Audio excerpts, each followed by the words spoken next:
Well, shalom, everybody. This is Universal Truth of Mankind. I am Dave, your host, and this is Kabbalah 101. So, today, like I say, I do tons of videos together, one after the other. So, let me just see. I now know. Okay. So, I want to talk about Halakha a little bit.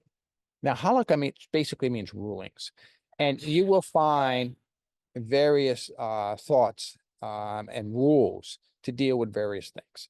Let me take stealing, for instance, as and let's say a lost and found. Let's say you're walking on the road and you find $100 on the road.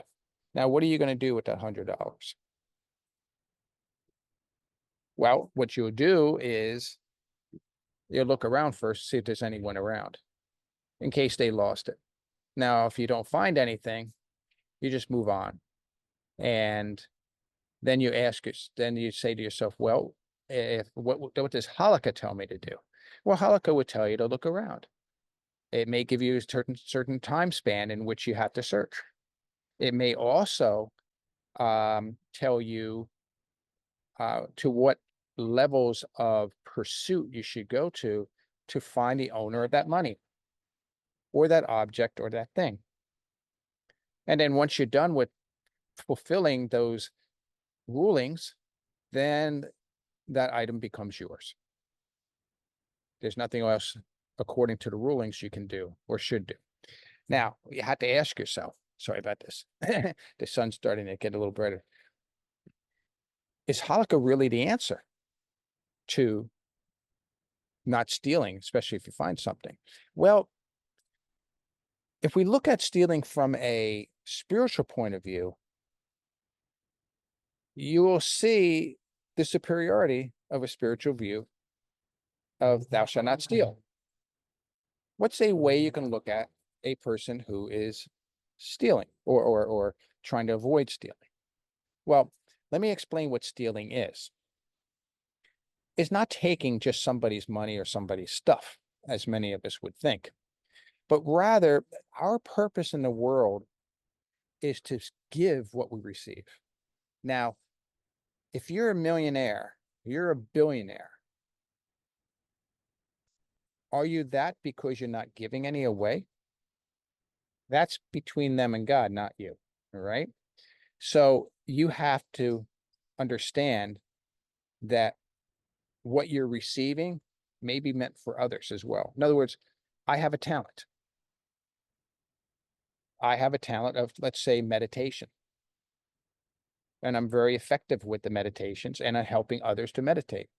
God gave me that talent. So what do? Here you go. Anyone who's spiritually serious, it's free. So that talent is free, freely given. Why? Because it's been received from God, and I want to do as God does. He gave. He gives.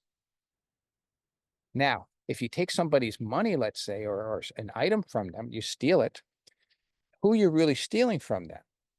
If he's supposed to share it. Let's say he doesn't share it. Does that justify the stealing of it?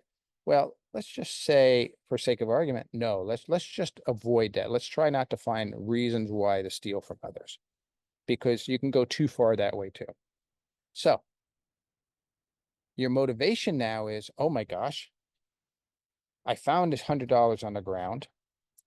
I better find out who it belongs to, because maybe they're supposed to be giving that to somebody. And if they're supposed to be giving it to somebody and I take it, then I'm guilty of stealing from the man? No, you're guilty from stealing from God himself. You see now the motivation you have to do the right thing and to find the owner, the original owner of that money? That's the way I view things. I try to find the spiritual reasoning behind it, the commands, and then I say, okay, I don't need Halakha necessarily. Sometimes, yeah, I do, but sometimes I just don't. I just know what I have to do. Hope this helps you. Have a great day. Shalom, shalom.